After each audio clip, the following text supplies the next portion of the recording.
ताकि मैं नहीं आऊंगा आजाद आदमी है ना, अभी के लिए तो आजाद है, तो आप प्रेस को अभी तो वो आजाद है, आप उनको कैसे पकड़ सकते मैं हैं? जेल के हदूद के अंदर खड़ा हूँ। मीडिया के लोग आगे आए, मीडिया के लोग आए आगे। मैं जेल की हदूद से बाहर नहीं जाऊंगा।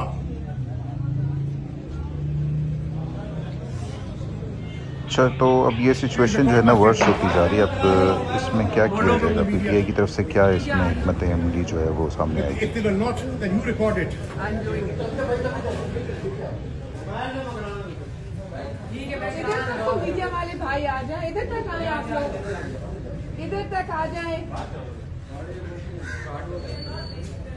आपा they can stand here, no one can stop them from coming here. आए आए। कोर्ट के 3 जजेस ने मुझे रिहा किया। मैं आपके नाम जमाल साहब, आपके तारिक साहब, आपका अजहर साहब, मैं सुप्रीम कोर्ट में आपको लेके जाऊंगा।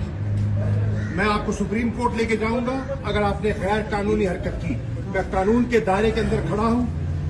बात यह है, आप मीडिया के दोस्त हैं, अब सुनिए भैया, नहीं आगे नहीं मैं जेल के हदूद के अंदर मुझे गिरफ्तार करेंगे, मुझे गिरफ्तार करने के लिए आए हुए दोबारा।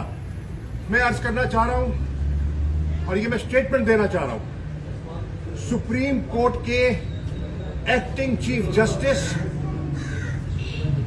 जस्टिस मंसूर अली शाह साहब, जस्टिस अतर मिनल्ला साहब ने साइफर केस में पूरे दलाइल सुनकर मेरी जमानत का ऑर्डर किया।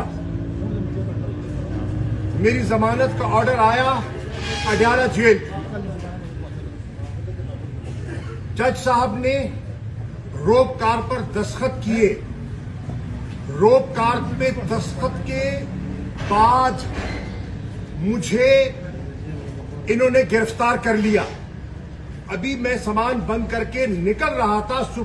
मैंने कहा सुप्रीम कोर्ट के जस्टिसेस का 3 सुप्रीम कोर्ट के जस्टिसेस का ऑर्डर है।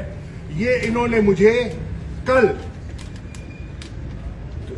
जज ने रोप कार पे साइन किया मेरी रिहाई का। 2:35 पे उसी वक्त इन्होंने मेरे गिरफ्तारी के 3 एनपीओ के तहत इन्होंने मेरे गिरफ्तारी के ऑर्डर इशू कर दिए और फिर मुझे इन्होंने गिरफ्तार करके नजरबंद कर दिया।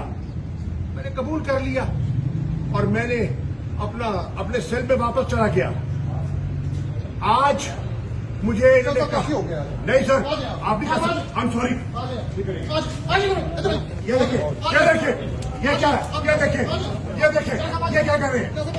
ये क्या है? तमीज से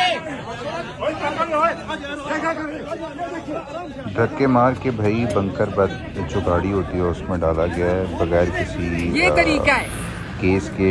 अब जज ने आपको जब जमानत पे या रिहाई दे दी है तो फिर आपको क्या इस तरीके से आपका क्या राइट है कि आप जो है ना पुश करके इस तरह ज़बरदस्ती करके किसी को जो है दोबारा से जेल लेके जाओ?